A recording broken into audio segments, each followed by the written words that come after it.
pauvre chérie. Arrête, je t'en supplie. Salut tout le monde, c'est Déborah et aujourd'hui on va parler d'Alerte Rouge, le prochain Pixar qui va sortir sur Disney+.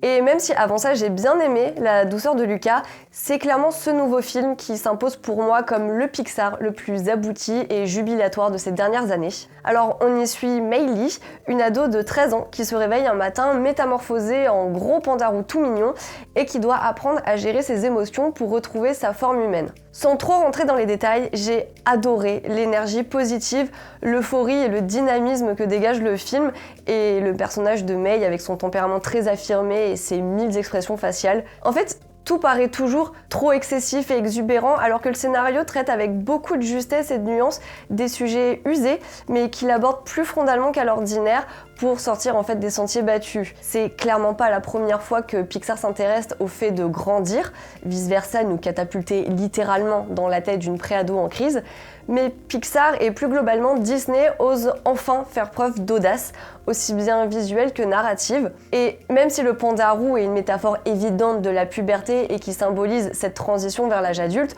le film ne fait pas de détour pour parler d'éveil sexuel, de premiers fantasmes ou de première menstruation, c'est-à-dire une bonne façon d'en parler déjà pour commencer, de dédramatiser le sujet et de mettre en avant une expérience et un point de vue féminin, tout en restant parfaitement accessible aux garçons qui se reconnaîtront aussi dans la plupart des thématiques et dans les failles du personnage principal. L'intrigue peut paraître assez cousue de fil blanc, mais le film réussit finalement à déjouer toutes les attentes puisque la transformation de Mei est assez vite normalisée, voire carrément banalisée, pour que l'histoire se concentre sur ses véritables enjeux, à savoir le relationnel, que ce soit vis-à-vis de soi, vis-à-vis de ses amis, de sa famille ou des garçons. Ce qui donne un portrait générationnel très drôle et pertinent, vu qu'en plus le film se déroule en 2002, à l'ère des boys bands à groupies et des Tamagotchi, et traite de problématiques intemporelles et universelles en même temps, avec une bienveillance et une sincérité assez rares. En fait, le film déborde de bonnes intentions, il veut bousculer les habitudes et il veut étendre le champ des possibles dans l'animation mainstream, sans opportunisme flagrant, et c'est vraiment à encourager. On veut plus de films comme ça qui comprennent aussi bien leur sujet et le public qui cible. Et j'adore aussi tout particulièrement l'idée d'inclure de plus en plus les parents dans les scénarios en leur laissant vraiment leur part d'action et d'émotion, ce que j'avais déjà trouvé très réussi en avant. Et là, une fois de plus, c'est l'amour maternel étouffant qui est mis à l'honneur après le sublime court-métrage Bao de la réalisatrice, qui en fait peut être vu comme une sorte de travail préparatoire. Bref, c'est du girl power super inspirant comme on aime et c'est surtout un film qui donne un bon coup de fouet à Pixar, même si l'expérience aurait quand même été plus complète sur grand écran. Parce qu'au départ, Alerte Rouge était bien programmée au cinéma avant d'être rétrogradée sur Disney+ au début de l'année. Ce qui fait qu'entre Soul, Lucas et Alerte Rouge, Pixar est privé de salles depuis maintenant 2 ans. Forcément, ce choix interroge et prête à penser que Disney est en fait en train de laisser couler Pixar, encore plus maintenant que le box-office repart à la hausse. Mais il faut pas oublier que le nouveau boss de Disney avait déclaré en octobre 2020 que le studio allait effectivement accélérer sa transition vers le streaming en donnant la priorité à Disney+, la crise sanitaire étant le prétexte tout trouvé. Et en plus des inquiétudes liées à la reprise de la pandémie, Disney a aussi justifié son choix de sortir Alerte Rouge directement en streaming par le fait que les films familiaux, et donc typiquement les films d'animation, ont encore du mal à retrouver leur public en salle. Encanto, le dernier film animé de Disney qui a eu le droit de sortir sur grand écran en novembre dernier, a malgré lui confirmé cette tendance avec un box-office bien en dessous des résultats habituels, alors que Lucas a apparemment cartonné sur Disney+. Et évidemment, comme pour chaque plateforme de streaming, les chiffres sont encore très opaques et parasités par le téléchargement illégal, mais on imagine quand même facilement que proposer Lucas ou Alerte Rouge sans frais supplémentaires sur Disney+, c'est quand même un bon moyen de fidéliser les abonnés, en particulier le public familial qui reste le poumon économique de la plateforme et donc la cible la plus importante. Et puisque les familles sont quand même plus susceptibles de privilégier Disney+,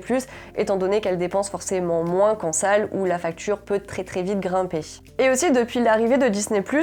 On voit que Disney mise tout ou presque sur du contenu original et exclusif tiré de marques bien implantées pour donner du poids à son catalogue, d'où la multiplication des séries Marvel et Star Wars. Et si les séries animées Bienvenue chez Doug, Monstre au travail ou Fourchette se posent des questions, appuient un peu plus cette idée d'un nivellement par le bas et d'une dévalorisation des productions Pixar, à qui Disney confisquerait en quelque sorte l'aura prestigieuse et l'image d'excellence, le studio suit en réalité la même stratégie commerciale et opportuniste qu'avec Marvel ou Star Wars, mais sans forcément rogner sur la qualité des films, que ce soit pour Soul, Luca, que j'ai personnellement vraiment bien aimé, ou Alerte Rouge, que j'ai encore plus adoré. Comme à son habitude, Disney a donc sûrement préféré ne pas prendre de risques et réserver le retour en salle de Pixar avec Buzz l'éclair, qui est clairement pensé comme le gros blockbuster SF pour toute la famille, qui s'appuie sur une franchise déjà bien installée et des gros noms sur l'affiche, en l'occurrence Chris Evans,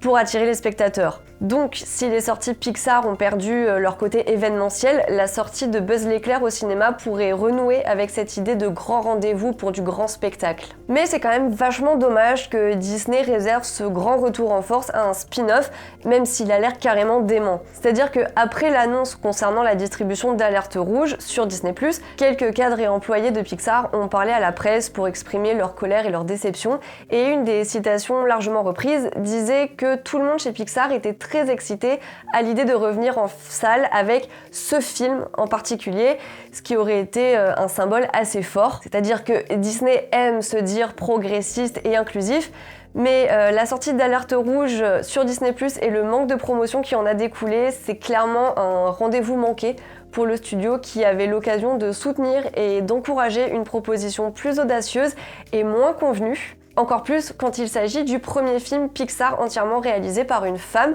donc la réalisatrice d'origine chinoise Domee Shi, qui a par ailleurs été oscarisée pour son court-métrage Bao. Et si Disney met largement en avant les réalisatrices de Marvel ou le Star Wars de Patty Jenkins, ça aurait aussi mérité d'être le cas ici, avec des actes concrets et moins de belles paroles. Voilà, cette vidéo est maintenant terminée, mais avant de vous quitter, point important quand même, comme vous le savez, Écran Large et son équipe ont besoin de votre soutien pour vivre, et si vous voulez nous aider et que vous en avez les moyens, ce soutien ça passe surtout par un abonnement qu'on propose sur le site, un abonnement qui en plus de nous aider, vous donne le droit à quelques privilèges, comme celui d'accéder à des dossiers exclusifs particulièrement fouillés et super excitants. Là, dernièrement par exemple, on a reparlé de La Fureur de Vaincre, de Contact ou de Diamant sur canapé. Le lien vers cet abonnement est en description de cette vidéo. Merci et à bientôt!